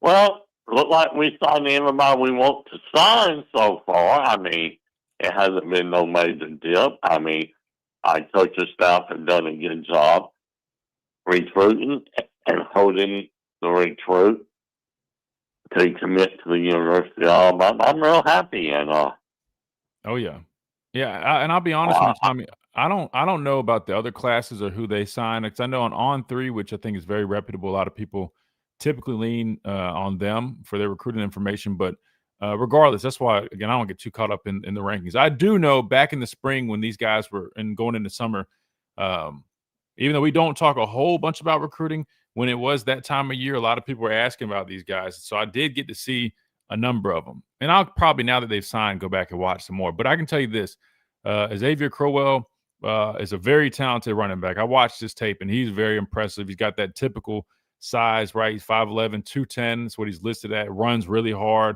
Has good burst. Hits a hole hard. I mean, he's a tough defender to bring down. Has put up some crazy numbers, and I think he's reclassified too. So he's some of those younger cats like Ryan. I'm really excited about him. Xavier Griffin, I'll go ahead and tell you, I love watching defensive players. Then when I watched his tape, he reminds me of a Jahad Campbell type player, and it's funny because literally not long after that, I think he was on a podcast and mentioned that's who they showed him when they were recruiting him. They said he could be that type of player where they could play some inside backer, right? He could play some outside backer, all these different packages and things that we see with Kane Womack and moving guys around. He's like that Swiss Army knife, 6'3", 205. He's basically like my stature that I was coming out of high school. I left here at 245, so I think his frame, he easily can get up to about 230, 235 in the next couple of years or so. But, I mean, the guy can run. He's physical. He can rush the passer. He can drop in coverage. Really excited about him. I think he's going to have a chance to really excel here in this defense. And then real quick, and I don't want to take all your time, Tommy, but the safety, Jair Edwards, as a matter of fact, I think he actually has the same financial advisor as me, ironically, man. The guy's in high school and already has financial advisors. But funny enough, we got to see his tape, and he's a very physical player, flies downhill. I think he's like 6'1.5", 205. They got him listed at, and he kind of gave me, I don't know, like vibes of like a Mark Barron type guy, like a bigger safety, but that, ends up being really good for a guy like Kane Womack, where we see these positions, right? Where you can, you get into dime and you want a bigger presence, a little bit closer to the box, but that athletic ability. Then on earlier downs or other packages, he's athletic enough to play on the back end too. But I really just love his physicality, man. He's not afraid of contact, comes down, lays the wood on dudes, and really good player. But I'll wait to talk about the other ones. Let me pass it back to you. I just had that on my mind. But you're right, though. Recruiting is going really well, and I think a lot of people are pleased with that, Tommy. Well, yeah, we always talk about in the summer. People say, "Oh, we're getting this commitment in the spring." How am I going to say it? I'm like your dad. I'm like, I don't get too excited in April, May about a recruit commitment because that's 5 months till signing day, and he's going to get hammered. He's going to get recruited hard. So they put the down. I'm glad they kept the word. I'm glad the coaching staff did their job. Yep. And you need a recruit for your needs, and if this player is going to fit your scheme or your philosophy, and you're going to be a team leader. That's the 3 things I would look for. But I'm not a coach, so silly me for thinking that way. But yeah, I'm looking forward to the basketball game tonight. Alabama and Clemson in basketball. So yeah, it's been a good week. So it has, man. Yeah, that'll be good too. I forgot to mention that. You're right. You got the ACC SEC Classic here taking on Clemson, so we'll definitely be tuning into that. And I promise we'll talk some more basketball on the show throughout the year once we get a little bit deeper into basketball season. Right now, we're in the thick of it with football, the playoff rankings, and now we got signing day and we got the SEC championship game. But we'll talk some ball here. And maybe a month or so down the road at some point for sure. Yeah, I will forget. Hey, wait a minute. Alabama's on TV tonight. Yeah, I watch them. But keep up with the sport. Yeah. We have a great university, and Tuscaloosa is blessed to have quality athletic team and stuff. So no doubt about it. I'm from Tuscaloosa, Alabama, so I don't know. Well, yeah, you got lucky, man. Oh, absolutely. Yeah, you got lucky to be born in a place that's got really good athletics. Being an athletic fan, man, it's a good one. Tommy, good to hear from you, man. Keep those toes warm, man. Don't burn them though on that fireplace now. I won't. No, I won't. No. I won't be roasting my toes eroding too much. It won't be crackling. All right. You have a good one. I'll talk to you later, man. Roll Tide. Yes, sir. Sounds good, Tommy. Roll Tide. Good deal. We got to hit a timeout. We come back. We wrap things up. I think we got Digger on the phone lines here. What he has to say. I know he's not going to be too happy though. His Longhorns on the outside looking in, and looks like a long shot. So we'll brace for that. Quick timeout. We'll be right back.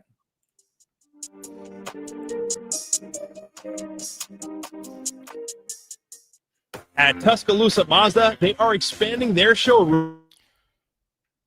Let's see who else that I've seen on here. So Darian Morgan, I remember watching him. People got upset when all I said was everybody was comparing him immediately to Julio, and I just was saying from the tape that I had seen, I never watched him play in person or anything like that. I just was saying I would have liked to see some more of his route running, to be able to see a little bit more on like how dynamic of a player he is at that size. And the reason I say that is, again, I look at it from my football eyes, man. I just know normally, when you have bigger receivers, typically the thing is they're not going to be able to run routes same way like some of these smaller guys necessarily can. And when people are comparing somebody like a Julio is one of those rare breeds where Julio has got that size, but Julio does not move like that size. And I just was saying initially when I watched this tape, I didn't exactly see the same level of explosiveness that I saw at the likes of Julio Jones. That's all I was saying. I still said this guy is a hell of a prospect and a hell of an athlete. I just was unsure, and I'm still unsure. I will find out more when I get to see him, like, here on campus or whatever situation might be. And a number of these guys are going early enroll, so hell, I get to see them. I'll go up to practice and get to see them rather sooner than later. But I just was saying before I'm comparing somebody, it's like, because I feel like we do this a lot. We start throwing out these labels and comparisons, a little too soon. I just was saying comparing somebody to Julio Jones is like, those are some big shoes to fill, guys. Not saying he can't do it, but I remember people like, I played with a guy by, name of Terrell Shavers. Hell of an athlete. If anything, Shavers had like the tools of Julio. I mean, the height, the speed, and all that stuff, but it didn't end up, working out like that. And I'm not comparing this guy to Shavers or anything like that. I'm just saying, like, for me, when I break stuff down, I really look at it from that aspect. And if people want to compare, that'd be like somebody to me, I put Julio in like one of those freak athlete categories, almost like a Myles Garrett. That'd be like somebody just comparing all these defensive ends to Myles Garrett, knowing, bro, Myles Garrett is different. Myles Garrett moves like he's, 220 pounds, but he's 270 or however much he weighs. A freak. That said, Sedarian Morgan, I've seen some more of them since we first talked about him. And, man, some of those catches he makes, dude, one of the best contested ball catchers, that I've seen. The way he, high points the football, he's physical. The dude, he's going to be a playmaker for sure. And if he does end up having and, growing into that type of athlete that is kind of like Julio, that has that ability to be as explosive, even though he's got more of that bigger stature, that's going to make him even more of a scary player. But like I said, that's just, and I promise it's not a knock. I don't know why people, I don't think it was many. I think there was like one person that was like, oh, why are you knocking the guy? I'm like, I'm not knocking anybody. I'm just saying you got two different types of players. Like, I wouldn't compare a guy like Mike Evans to the likes of like Mike Evans, or like even a guy like who's another like bigger body receiver. I'm not saying they can't run those routes. I'm just saying what they do well is they're, you know what I mean? Like, they're contested ball catchers. They high point the football. That's where they make the bulk of their plays versus, I don't know, a different type of receivers. Plus, I'll be honest, I don't think some people also understand that there's also different receiver positions, right?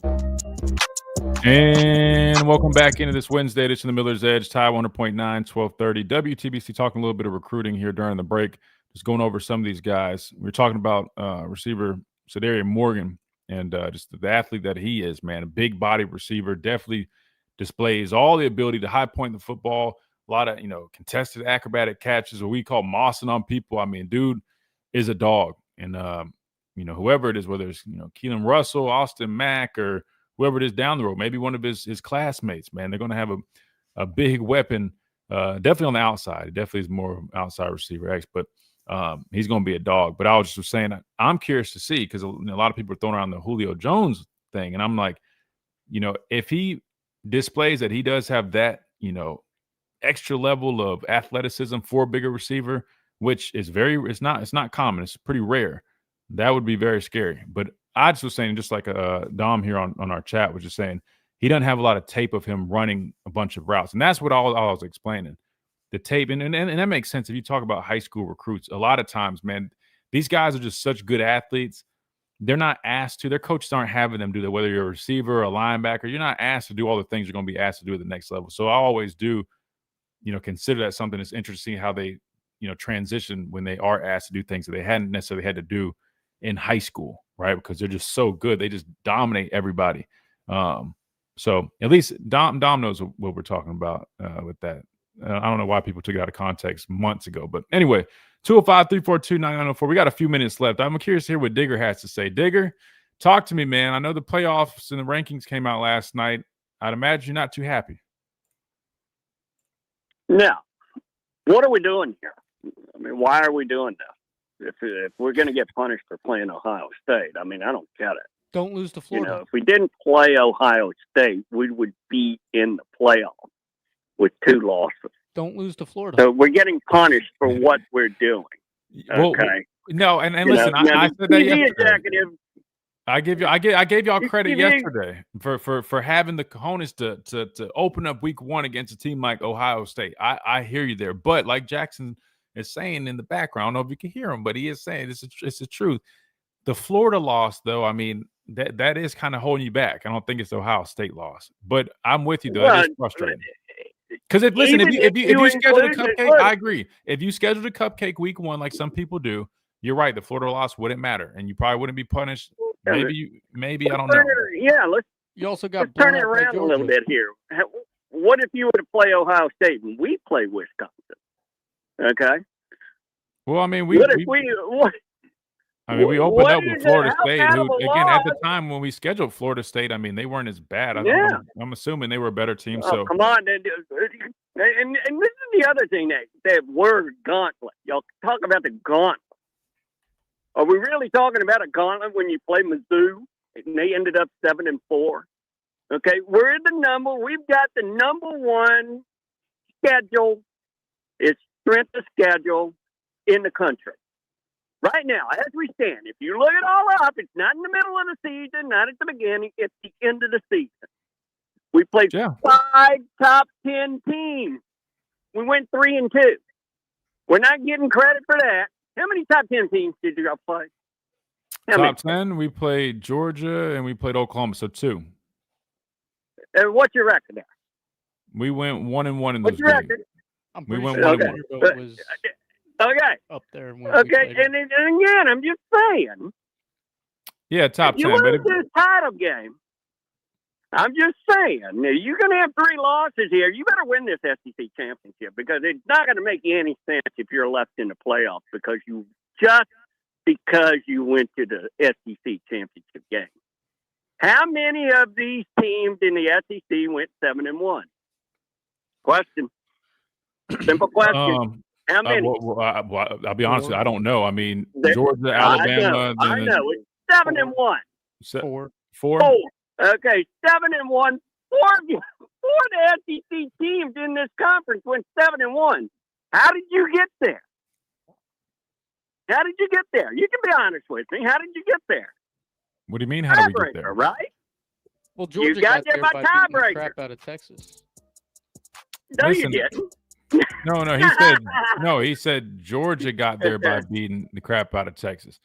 Listen, Digger. Right, but I'm just saying. This is what I'll say. Look, I mean, I'll be the first one to tell you. I mean, I think the committee and a lot of the stuff that they're saying is all over the place. I don't think there's any consistency, and I understand why somebody like you could be frustrated. However, and I agree that playing Ohio State to open up the season. I mean, you have to respect that because you're saying, hey, we're going to start the season playing the reigning national champions, the top team.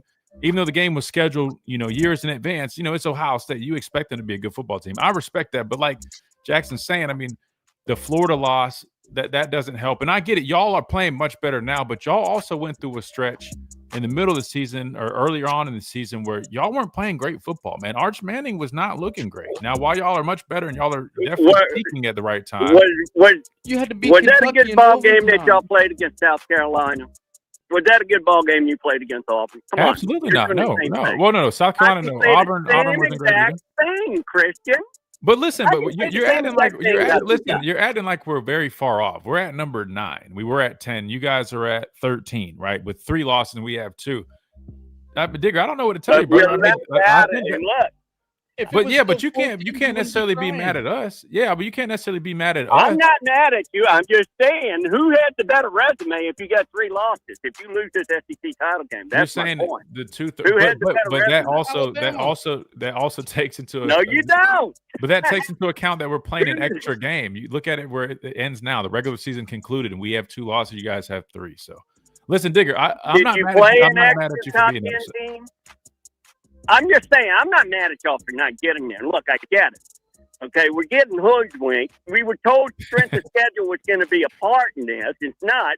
And I'm telling you, the last thing I'm going to say, the TV executives at Fox and ESPN, they're going to be really upset when we pull out of the Ohio State matchup next year. Because we're getting screwed over this thing.